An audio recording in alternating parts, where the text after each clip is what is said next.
Once upon a time, there were 4 little rabbits, and their names were Flopsy, Mopsy, Cottontail, and Peter. They lived with their mother in a sandbank underneath the root of a very big fir tree. "Now, my dears," said old Mrs. Rabbit one morning, "you may go into the fields or down the lane, but don't go into Mr. McGregor's garden. Your father had an accident there. He was put in a pie by Mrs. McGregor. Now run along and don't get into mischief. I am going out." Then old Mrs. Rabbit took a basket and her umbrella to the baker's. She bought a loaf of brown bread and 5 currant buns. Flopsy, Mopsy, and Cottontail, who were good little bunnies, went down the lane to gather blackberries. But Peter, who was very naughty, ran straight away to Mr. McGregor's garden and squeezed under the gate. First he ate some lettuces and some French beans, and then he ate some radishes. And then, feeling rather sick, he went to look for some parsley. But round the end of a cucumber frame, whom should he meet but Mr. McGregor? Mr. McGregor was on his hands and knees planting out young cabbages, but he jumped up and ran after Peter, waving a rake and calling out, "Stop, thief!" Peter was most dreadfully frightened. He rushed all over the garden, for he had forgotten the way back to the gate. He lost one of his shoes among the cabbages and the other shoe amongst the potatoes. After losing them, he ran on 4 legs and went faster, so that I think he might have got away altogether if he had not unfortunately run into a gooseberry net and got caught by the large buttons on his jacket. It was a blue jacket with brass buttons, quite new. Peter gave himself up for lost and shed big tears, but his sobs were overheard by some friendly sparrows who flew to him in great excitement and implored him to exert himself. Mr. McGregor came up with a sieve, which he intended to pop upon the top of Peter, but Peter wriggled out just in time, leaving his jacket behind him, and rushed into the tool shed and jumped into a can. It would have been a beautiful thing to hide in, if it had not had so much water in it.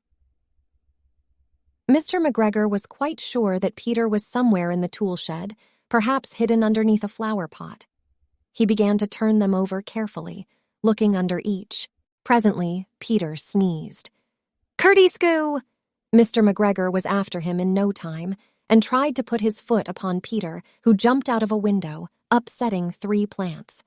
The window was too small for Mr. McGregor, and he was tired of running after Peter. He went back to his work. Peter sat down to rest. He was out of breath and trembling with fright, and he had not the least idea which way to go. Also, he was very damp with sitting in that can. After a time, he began to wander about, going lippity, not very fast, and looking all around. He found a door in a wall, but it was locked, and there was no room for a fat little rabbit to squeeze underneath. An old mouse was running in and out over the stone doorstep, carrying peas and beans to her family in the wood. Peter asked her the way to the gate, but she had such a large pea in her mouth that she could not answer. She only shook her head at him. Peter began to cry. Then he tried to find his way straight across the garden, but he became more and more puzzled. Presently he came to a pond where Mr. McGregor filled his water cans. A white cat was staring at some goldfish. She sat very, very still, but now and then the tip of her tail twitched as if it were alive. Peter thought it best to go away without speaking to her. He had heard about cats from his cousin, little Benjamin Bunny. He went back towards the tool shed, but suddenly, quite close to him, he heard the noise of a hoe. Scrrr-rich, scratch, scratch, scritch. Peter scuttered underneath the bushes, but presently, as nothing happened, he came out and climbed upon a wheelbarrow and peeped over.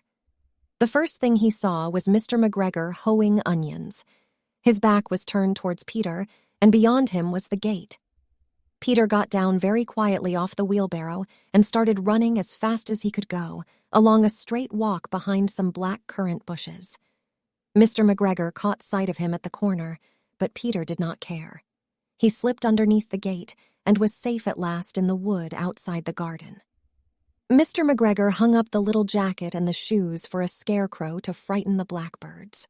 Peter never stopped running or looked behind him till he got home to the big fir tree. He was so tired that he flopped down upon the nice soft sand on the floor of the rabbit hole and shut his eyes. His mother was busy cooking. She wondered what he had done with his clothes. It was the second little jacket and pair of shoes that Peter had lost in a fortnight. I am sorry to say that Peter was not very well during the evening. His mother put him to bed and made some chamomile tea, and she gave a dose of it to Peter, 1 tablespoonful to be taken at bedtime. But Flopsy, Mopsy, and Cottontail had bread and milk and blackberries for supper.